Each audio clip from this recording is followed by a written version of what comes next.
அப்போ இன்னைக்கு கோர்ட்ல என்ன நடந்ததுன்னா, கம்பேஷன் அடிப்படையில் நீங்க கொடுக்கும்போது நீங்க இங்க இருக்கிற சட்டத்திட்டங்களுக்கு இந்தியன் கான்ஸ்டிடியூஷனை நீங்க வயலேட் பண்ணாம கொடுக்கணும். ஏற்கனவே ஆனரபிள் சுப்ரீம் கோர்ட் நிறைய கைடன்ஸ் கொடுத்துருக்கு, ரெகுலேஷன் கொடுத்துருக்காங்க. அதை நீங்க ஃபாலோ பண்ணி தான் நீங்க கம்பேஷன் ஆர்டர் போடணும். அட்வொகேட் ஜெனரல் எதிர்த்தரப்பில் ஆஜராகி ஒரு நீண்ட நெடிய ஒரு விவாதம் பண்ணாரு. அப்படி இருந்தாலும் நம்ம கான்ஸ்டிடியூஷனை தூக்கி பிடித்து நம்முடைய ஆர்குமெண்ட்டை கொண்டு போனோம். அதன் பொருட்டு இன்றைக்கு மாண்புகு உயர்நீதிமன்றம் ஒரு அருமையான தீர்ப்பை கொடுத்துருக்கு. இந்த தீர்ப்பு உண்மையிலே தமிழகத்தில் எடுத்து சொல்ல வேண்டிய ஒரு தீர்ப்பாக இன்னும் வருங்காலத்தில் இருக்கும். இந்த தீர்ப்பை பொறுத்து தான் இன்னும் கம்பேஷன் அடிப்படையில் எந்த அரசு வேலை கொடுக்க தீர்மானித்தாலும் இந்த தீர்ப்பு தான் முன்னுதாரணமாக இருக்கும் அப்படின்னு நான் நம்புகிறேன். மெயினாக என்ன சொன்னாங்களா, இந்த தீர்ப்பில் ஏற்கனவே கம்பேஷன் அடிப்படையில் வாரிசார்கள் கியூவில் நிற்கிறாங்க. அவங்களையும் தாண்டி நீங்கள் எப்படி இந்த கம்பேஷன் அடிப்படையில் இப்படி ஒரு ஆர்டர் கொடுப்பீங்க? அது இல்லாமல் அரசு வாகனங்கள் மோதி இறக்குப்பவருக்கு நீங்கள் கம்பேஷன் அடிப்படையில் இதே மாதிரி வேலைகளை கொடுப்பீங்களா அப்படின்னு ஒரு முக்கியமான கேள்வியை வச்சாங்க. அப்போ ஏற்கனவே அரசு தரப்பில் என்ன சொன்னாங்கன்னா, ஒரு 4 வழக்கில் உதாரணம் காட்டினாங்க.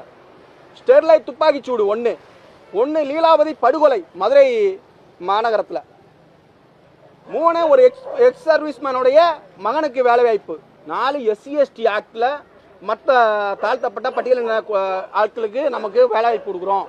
இதெல்லாம் சொல்லி தான் அவங்களுடைய கேஸை கொண்டு போனாங்க. ஆக்சுவலி இதில் என்னன்னா, இந்த 4 கேஸை நீங்கள் அவங்க ரிலே பண்ணால் கூட இந்த கரூர் இன்சிடென்ட் இந்த 4 கேஸுக்குள்ளே வருமா அப்படின்னு ஒரு பெரிய கொஸ்டின் மார்க் இருக்கு. அது எங்கேயுமே அவங்க திடமா சொல்லலை, ஆமாம் இதுக்குள்ளே வரும் அப்படின்னு சொல்லலை. இந்த 4 கேஸையும் பார்த்தீங்கன்னா எல்லாமே ஸ்டேட்டோட இன்வால்மெண்ட் இருக்கும். அது இல்லாமல் அந்த எக்ஸ் சர்வீஸ்மேன் கேஸில் அது கண்டிப்பாக கொடுத்து தான் ஆகணும். ஏன்னா எக்ஸ் சர்வீஸ்மேனோட பிள்ளைகளுக்கு தான் அந்த கம்பேஷன் அடிப்படையில் கொடுக்கணும். வேலையில் இருக்கும்போது இறக்குப்பவங்களுக்கு தான் அப்படி கம்பேஷன் அடிப்படையில் கொடுக்கணும் விதி இருக்குது. இப்படி இருக்கும்போது அட்வொகேட் ஜெனரல் இப்படியே ஒரு வாதத்தை எடுத்துகிட்டு போனார். நிறைய ஜட்ஜ்மெண்ட்லாம் கொண்டு வந்தாங்க, சுப்ரீம் கோர்ட்டு வேறு ஹைகோர்ட்டோட ஜட்ஜ்மெண்ட்லாம் கொண்டு வந்தாங்க. அப்படி இருந்தாலும் இன்னைக்கு இந்த கம்பேஷன் ஆர்டர் ஜியோ நம்பர் 554 ரைட்டா 5544 அந்த ஜியோ 544 செட்டிசைட் பண்ணிட்டு இந்த ஆர்டர் செல்லாது. அதனால எங்களுக்கு ஆதரவான ஒரு தீர்ப்பு வந்திருக்கு.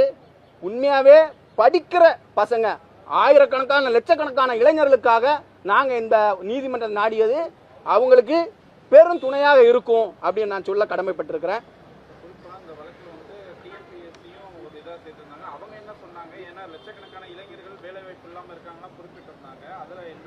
டிஎன்பிசி வந்து ஒரே ஒரு வார்த்தை தான் சொன்னாங்க. அவங்க ஏற்கனவே கவுண்டர்ல சொன்ன அதே வார்த்தை தான், எங்களுக்கு இதுக்கும் சம்பந்தமே இல்லை அப்படின்னு ஒரு வார்த்தையை கொண்டு வந்தாங்க. அதனால அவங்க பெருசா அதுல பேசவும் இல்லை. பெருசா பேசுனது மற்ற ரெஸ்பாண்டன்ட் தான், அட்வொகேட் ஜெனரல் மற்றவங்களுக்காக வந்து பேசுனது. டிஎன்பிசி என்ன சொன்னாங்கன்னா, இதுக்கு எங்களுக்கு சம்பந்தம் இல்லை அப்படின்னு சொல்லி மூடிட்டாங்க.